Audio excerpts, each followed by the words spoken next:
So I just saw the coolest thing. Um, yeah, I don't see him anymore, but I have to tell you this because I was wondering what I was going to post a video on today. I hope you guys can hear me. Let me show you where I am. I'm sitting in the middle of a river and on this rock, which is amazing. It's funny because it's actually kind of hot. I don't know if you can see the sun shining down. It's pretty hot, but these rocks, since they're right in the middle of this waterfall, they're super nice and cool and kind of refrigerated by the water coming by. So my intention was to sit here and meditate, and I did, and then I just laid down, and of course the rock happens to be perfectly contoured so my body can lay in it comfortably, and I'm kind of napping, kind of meditating, and then I start reading, and the chapter I'm on in the book is talking about how when we perceive any separation, it's our mind breaking and creating then disharmony in our bodies and in our spirits, which then creates illness and chaos and stuff. And so I'm reading this, and then I see movement out of the corner of my eye, and I look down, and there's what looks like a tiny little wolf spider on the rock. And it's interesting because I've been raw again for a few days now, not an entire week yet, but once I'm about 2 or 3 days in, it's as if the world goes into high def, and I can just perceive a lot more than I ordinarily can, especially energetically. Colors are brighter and sounds and my senses are more heightened, but also mostly intuitively is where I see the huge difference, and I can feel everything and get other people's energy and other animals' energy. I swear I'm telepathic with the dogs now. I'm telling them things and they're doing it that just don't even make any sense, and it's fantastic. But anyway, so I'm looking at the spider, and every time it moves, I can hear or I can feel what feels like the sound of tiny bells jangling whenever it's walking, and then it'll stop and the bells will go silent, and then it'll walk again and the bells will jangle. And obviously, like, this water is flowing, right? So he was about right here, and my head was like here, right? So he's kind of walking toward me, and I didn't want him on me because that's dangerous for both of us. Who knows, he could be poisonous. He looked like a wolf spider, but he wasn't. I don't know what he was. Something wild, and he could bite me and I could get sick, or I could squash him accidentally and he could die, obviously.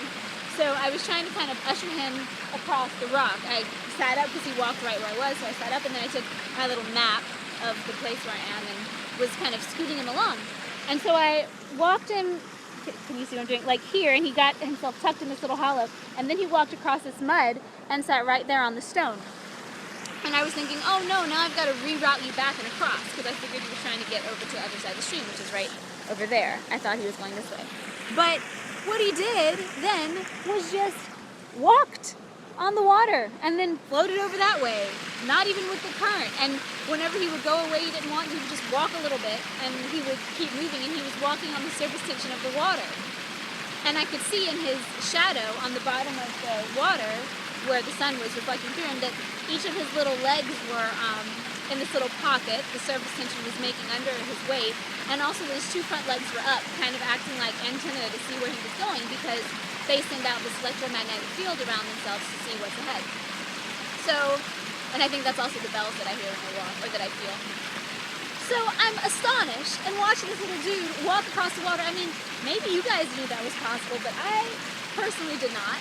So that was amazing, and I knew there was a message. And I was thinking, okay, well, walking across the water would be awesome. I have not mastered that yet. I don't personally know anyone who has, although I don't know everybody in the world, and so perhaps some people have. Alive now, I'm talking about. And what I do know, though, is that water is the energy of emotion.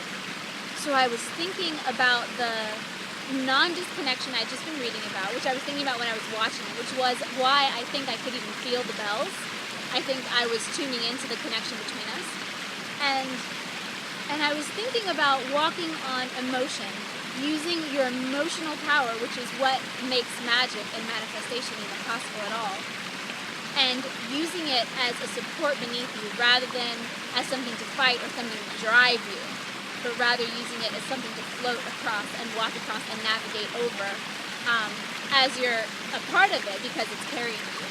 So I think that's the goal.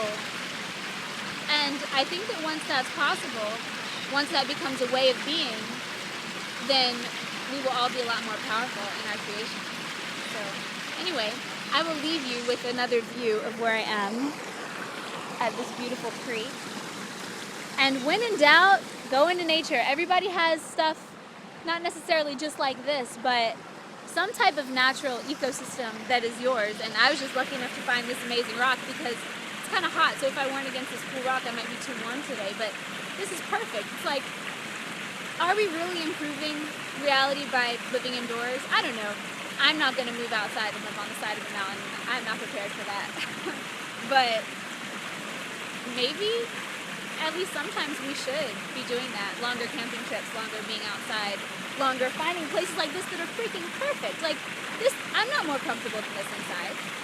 I'm not more comfortable than this ever. This is peeking out here. This and other similar places. So yeah, it exists outdoors. You're not gaining anything by never going outside into the real nature where the energies and the flowing electromagnetic fields that all plug into each other are creating habitats for animals, and also we're part of this ecosystem too. There are company places for you as well. Go find them. Happy spring.